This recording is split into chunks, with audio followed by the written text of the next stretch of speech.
Hello everyone, hope you heard our part 1 story. If you didn't, please watch it also.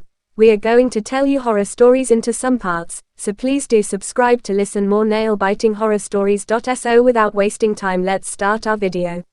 I gazed out the window as a blistering bolt blazed through the sky and struck the silver birch from its roots. This is no day to go to the woods. They're not haunted. Dave drivels nonsense, especially when Lee's around. Elmer, Dave called her. Seriously, he said that she had an orphanage hidden in the woods, where she boiled the orphaned children alive and bathed in their blood. When the townsfolk caught her, they burned her alive. He said you can still hear her blood-curdled screams at night. Nonsense. I looked to the right and there he was, thumping his feet as he walked, mud splattering up his striped joggers. Drenched, Dave stood at the door. Come on the mic, let's get going. Just a minute, mate. I need to find my boots. I'm not going out there in my new trainers. I replied with a slight annoyance. Where are they, Mom? I yelled up the stairs. I'm going out. Mom yelled even louder. Make sure you're back at 9 o'clock. I'm 16, Mom, I shouted back, slamming the door on my way out. I felt a redness fill my cheeks as Dave glanced a sly grin. Dave's got a shifty look in his eyes and with angst in his voice said, Come on Mike. We need to meet Lee. He said to be there for 6. I still can't find my boots. I put my new trainers on. Mom's going to go mad when she finds out, but what she doesn't know now can only hurt her later. We better hurry up though. Lee's unpredictable. Come on then Dave, I said with a huff. We'd just got to the gated entrance of the nature reserve when I noticed a wavering light from a lamppost. There was a flyer there. Is that Buster? Hold on a second, Dave, I said. I didn't know he went missing. That's John next door's dog. He used to love me giving him leftovers at Dad's barbecues. A mocking voice, repeating what I said, came from the bushes. At least the sky stopped pissing on us. Dave shivered. It's only a dog, Mikey, said Dave. Yeah, but, I stuttered.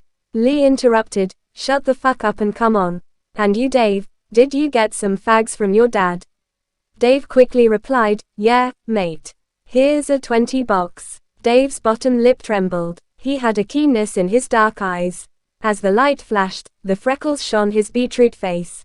The sun dropped beneath the horizon as any last light was swallowed by the grayness of the sky. Dave and Lee were slightly ahead, talking quietly. Dave turned around with a wild look in his eyes. He's not acting himself. Maybe he is more scared than he lets on. Lee looked as grotesque as always, his eyeballs sunk even deeper inside his unnaturally swollen cheeks. Here we are, announced Lee. I'm not going first through the undergrowth, said Dave. Michael, take your skinny ass and make a path for us. You're not scared of the witch, are you? Lee mocked. I didn't reply to that. I knew better not to. As we got further in, I could hear a faint cry. Did anyone else hear that? I asked. Dave and Lee, now just behind, had a giggle and seemed to share a joke. Stop being a baby and get on with it, said Lee. Yeah, it's getting dark now and I can barely see anything, said Dave hesitantly. The wind blew red leaves down which bounced off my clothes. I've never been this far into the woods. I can hear the water though, so we must not be far from the river. I spotted a smoke filling the air and an unfamiliar smell. It stunk. It was like something had been left in the fridge to go moldy then set on fire. What's that smell? I asked. Smoke, replied Lee. I shook my head, stopping when I realized Dave was looking at me. As we got closer, the smell got stronger. Now I could see it. It was dark here, but I could make out the gray ashes burned to dust. Okay, this feels real now. I can feel my hands twitching, barely able to make a fist. Dave still looks terrified, but Lee, he is loving this. Shit. What's that over there? Dave said in an unconvincing tone. As I turned to look, I felt a nudge in my back. My head hit the mud and a sharp pain erupted in my face. I winced, unsure of the damage. The adrenaline rushed through my veins as I clawed my fingers into the floor. We didn't plan it like that. I vaguely heard, unsure who spoke. I look up and there is no sign of Dave and Lee. I can't see much beyond the fire. Who makes a fire here? Another sick joke from Lee probably. I started to crawl and felt a sharp pain shoot up my left side, Then I spotted a filthy, soaked blanket stained yellow and red. Something is underneath it. A rancid smell filled the air as I desperately tried to cover my nose.